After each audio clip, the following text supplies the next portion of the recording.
Every morning, without even thinking about it, you look through your windshield and see a heavy truck rolling down the road ahead of you. You change lanes. You keep your distance.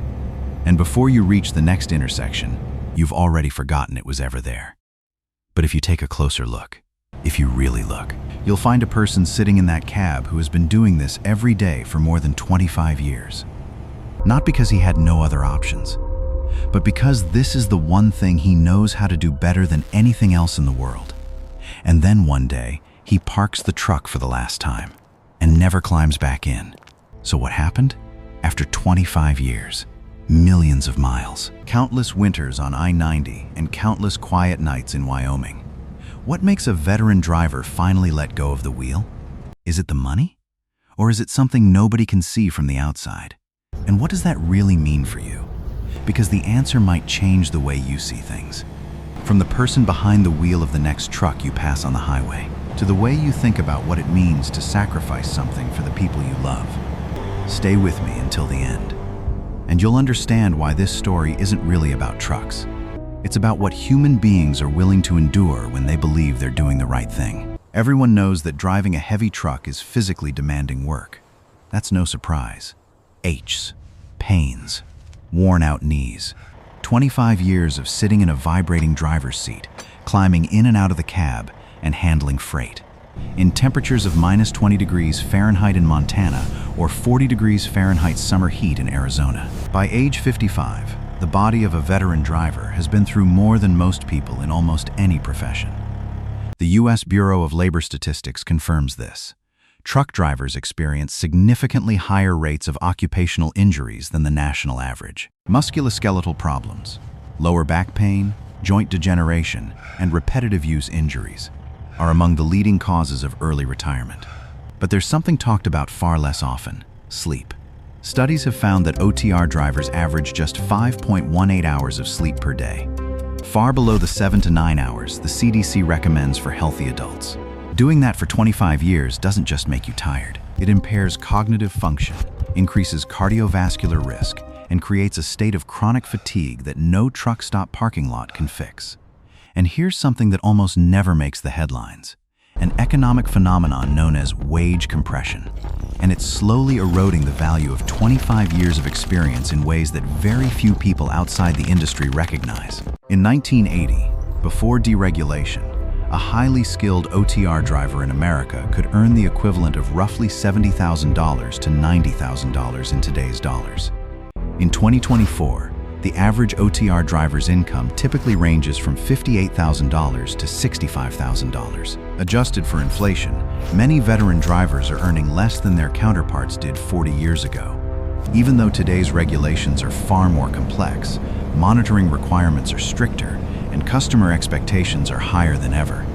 At a large trucking company in Colorado Springs, a driver named Gary spent 16 years running I-70 between Denver and Kansas City.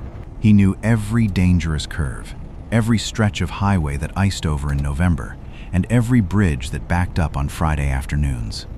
Not a single preventable accident in all 16 years.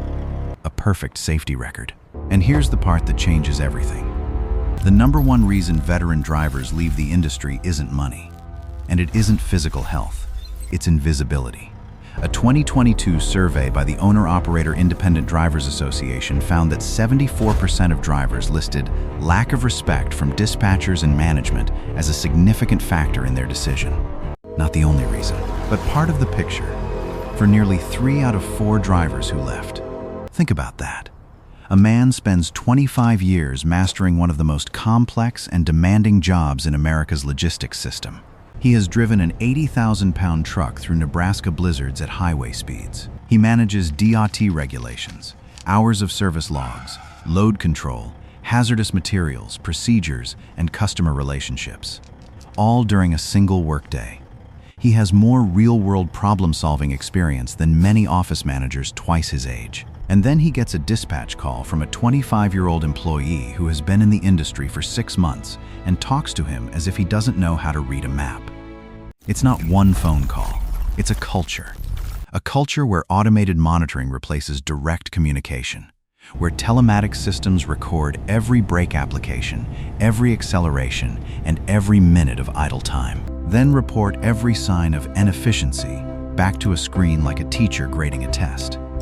It's the feeling that 20 years of experience is being questioned by an algorithm that has never spent a day on the road. A driver named Robert, who spent 22 years hauling freight out of Bismarck, North Dakota, wrote on a trucking forum in 2023. The day I knew I was done was when I called dispatch to report ice on Highway 83. And they told me the data showed normal road conditions. I was looking directly at the ice, and they were telling me what I was seeing wasn't real. He quit 3 weeks later. This is what never makes the headlines. After 25 years, it usually isn't the hard roads that break a driver. It's the moment he realizes his experience no longer seems to matter to anyone except himself. Now you're parked along I-70 somewhere between Kansas and nowhere. You haven't had a good night's sleep in 3 days, and you still have more than 400 miles left before your delivery in Denver. It's just you and your phone. A message from your wife appears on the screen. Our son just took his first steps. Sending you the video. You open the clip. In the familiar living room, your little boy takes the first steps of his life. His tiny arms stretch outward for balance. One step, then another. Then he falls onto the soft carpet and bursts into laughter. You smile. Then watch it again and again, because you know that when that video was recorded, you were hundreds of miles from home, alone on the highway. A moment every parent hopes to witness in person. And you experienced it through a phone screen. You're nearly 1,000 miles from home, and you'll never get that moment back. That's the cost nobody sees.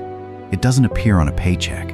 It can't be listed in a job description, but it accumulates day by day, year after year, over the course of 25 years.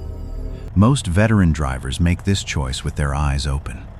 They know what OTR means before they sign up, and many of them will tell you they aren't angry, because those miles paid the bills, put food on the table, and kept a roof over their families' heads.